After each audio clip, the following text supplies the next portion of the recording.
Todo ano de eleição municipal é a mesma coisa, né? Nas avaliações dos resultados, todo mundo diz que ganhou. E aquele que diz que ganhou vai sempre dizer que os outros perderam. Isso é normal de acontecer porque a eleição municipal é uma eleição muito grande. Ela acontece na mesma data, não é assim em todos os países do mundo. Até em muitos países, os municípios têm eleições descasadas, dependendo do município, do tamanho, do local. Mas no Brasil é tudo de uma vez, né? E são mais de 5.700 municípios, municípios de diversos portes, capitais, cidades grandes, não capitais, São Paulo, que é muito maior do que todos os demais municípios e muito mais importante, é sede do mercado financeiro, da mídia. Então, dependendo do resultado, cada um puxa a brasa para sua sardinha, cada um analisa favoravelmente ao seu partido de preferência. E isso é possível, sempre vai ser possível fazer. Compara-se essa eleição municipal com a anterior, compara-se essa eleição municipal com várias eleições anteriores, então é sempre possível fazer. A questão toda tem duas perguntas importantes. Qual a régua que deva ser utilizada para avaliar o resultado da eleição municipal e qual a implicação, né? Porque se a gente quer saber quem ganhou e quem perdeu, a gente quer saber pensando em algo mais, em algo futuro. Nós sabemos que os municípios, poucos têm de fato autonomia financeira, todos eles são muito dependentes de programas federais, de injeção de recurso federal. Então a gente não está preocupado necessariamente com eleição municipal, mas sim os desdobramentos, o que pode ocorrer dado o resultado da eleição municipal. Então, vamos abordar isso nesse vídeo. Antes, inscreva-se no canal, curta os vídeos, comente os vídeos. Eu estava algum tempo sem fazer vídeos por conta da eleição municipal e agora retorno ao meu trabalho aqui de fazer vídeos diários, né? Eu tentar fazer esses vídeos diariamente. Na eleição municipal, uma coisa importante é a gente ver a eleição de 2016, o que aconteceu em 2018, e ver de duas maneiras. A primeira é a votação em partidos. Então, o que aconteceu na eleição de 2016? O grande vencedor foi o PSDB. O PSDB conquistou as mais importantes prefeituras, as prefeituras que tinham o maior PIB per capita do Brasil, ganhou São Paulo no primeiro turno com Dória. Logo no dia seguinte, ou na semana seguinte à eleição, Dória foi colocado como um possível candidato à presidência da República. Enfim, foi o grande vencedor, o PSDB. E o grande derrotado da eleição de 2016 foi o PT. O PT saiu de 17 milhões de votos em 2012 e despencou para pouco menos do que 7 milhões de votos em 2016. E perdeu a eleição de São Paulo. O candidato à reeleição, o então prefeito Fernando Haddad, perdeu no primeiro turno para Dória. Então, o grande vencedor e o grande derrotado. E o PSL não existia naquela eleição, pelo menos como partido de Bolsonaro. O PSL naquela eleição elegeu 30 prefeitos. E aí o que aconteceu 2 anos depois? Tá? Olhando essas 3 siglas, o PSDB teve um desempenho muito ruim para presidente. O PSDB ficou com 5% dos votos, Alckmin ficou lá atrás, ficou abaixo de candidatos pouco competitivos, né? O PT conseguiu ir para o segundo turno, perdeu para Bolsonaro por 10 pontos de diferença. Nesse sentido, para quem tinha sofrido aquela debacle, né, de 10 milhões de votos ali, quer dizer, ter conseguido ir para o segundo turno e ter perdido, porque quando o PT venceu o segundo turno, ele venceu em 4 oportunidades, as 2 primeiras com Lula, com a vantagem de 20 pontos percentuais, quase 20 pontos percentuais no segundo turno. Dilma 1 foram 12 pontos percentuais e Dilma 2 foi 3,28, pouco mais de 3 pontos percentuais. Então a abertura que Bolsonaro teve no segundo turno com relação a Haddad foi um pouco menor do que a vitória de Dilma sobre Serra na eleição de 2010. Então o PT não passou vergonha, como Serra não passou vergonha naquela eleição. Tá? Então, basicamente, a eleição municipal de 2016 não ajudou a prever isso. Mas, se a gente olhar de outra forma, talvez a eleição tenha ajudado a prever. E o PSL, que elegeu 30 prefeitos, depois elegeu o presidente da República.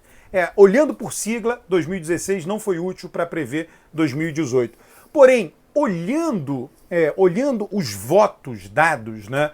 Votos dados estupendos ao PSDB nas grandes cidades, na área mais moderna do país, e o PT perdendo ali, talvez tenha dito, olha, os votos foram para o inimigo do PT, para a direita. E os votos da esquerda diminuíram. E o que aconteceu na eleição seguinte? A direita venceu e a esquerda perdeu. Então essa é uma leitura possível, ignorando as siglas de 2016, que indicou a direção para 2018. Não foi o PSDB, mas foi Bolsonaro que teve transplantado o eleitorado do PSDB para si. Então, se a gente pegar os mapas eleitorais das eleições presidenciais, Bolsonaro pegou exatamente o mesmo eleitorado do PSDB e ampliou, entrando um pouco no eleitorado popular do PT, em particular graças ao apoio da religião evangélica, dos líderes evangélicos, enfim, dos eleitores evangélicos. Tá, aí olhando desta forma, o que aconteceu agora? E aí olhando, primeiro, o PT perdeu prefeituras, mas não perdeu votos. O que isso significa? O PT lançou mais candidatos, elegeu menos prefeitos e não perdeu votos. Quando você lê isso, o que está sendo dito? O PT teve menos candidatos competitivos nessa eleição do que na eleição passada, uma vez que não perdeu votos, mas perdeu prefeituras, então teve menos candidatos competitivos, tá? E isso está visto nos dados eleitorais agora, dos resultados, cresceu nas cidades maiores. Digamos assim, ainda que não tenha vencido em capitais, mas ganhou em cidades grandes, Contagem, Juiz de Fora, em Minas Gerais, ele deu uma entrada, né, ele tinha sido muito retirado, praticamente totalmente retirado das grandes cidades, capitais, ganhou Rio Branco em 2016, e ele ensaiou um retorno agora, começou a voltar, a votação para vereadores, né, e os demais partidos de esquerda, somados, com exceção do PSOL, por causa do Boulos em São Paulo, todos os demais partidos de esquerda, os três, né, PSB, PDT e PCdoB, somados, perderam votos. Tá? Então a esquerda perdeu nessa eleição, continuou perdendo. E a direita ganhou. Eu não vou falar do DEM necessariamente. O DEM tem uma certa ilusão de ótica. 50% dos prefeitos eleitos pelo DEM trocaram de partido, quer dizer, tinham disputado 2016 por outro partido. Então o que eles viram? O presidente da República não está num partido, mas os presidentes da Câmara e do Senado estão num partido. Qual o partido dos presidentes da Câmara e do Senado?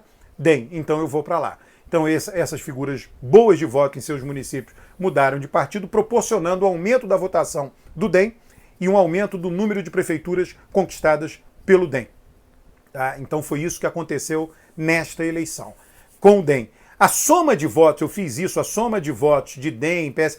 os votos válidos dessa eleição com a eleição passada variaram um pouco. Tá? Na eleição passada foram 104 milhões, nessa foram 100 milhões. Então a soma de votos é um bom indicador, né? 4 milhões a menos. Né?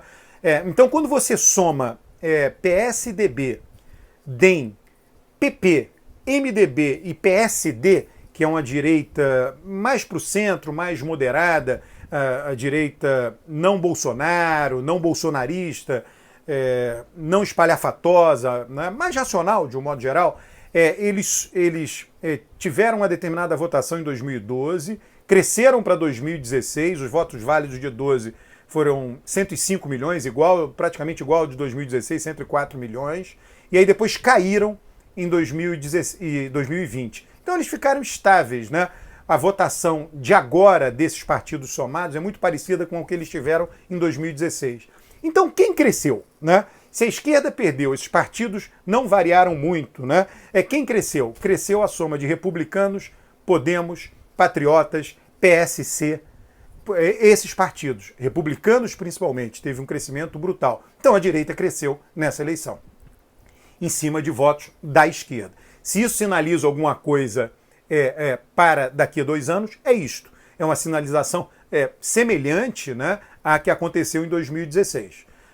Vamos ver. Né? Agora, em termos de sigla, né, como eu disse, comparação 16-18 não permite afirmar grande coisa e a comparação talvez 2022 também não permita. Mas em termos de tendência de voto, a direita, e aí não é a direita PSDBista, a outra direita, a direita criada a partir da vitória de Bolsonaro, republicanos têm uma proporção, tem gente que diz assim, republicanos é evangélico, não é totalmente, não, mas tem uma proporção importante de evangélicos, tá? Então essa direita cresceu.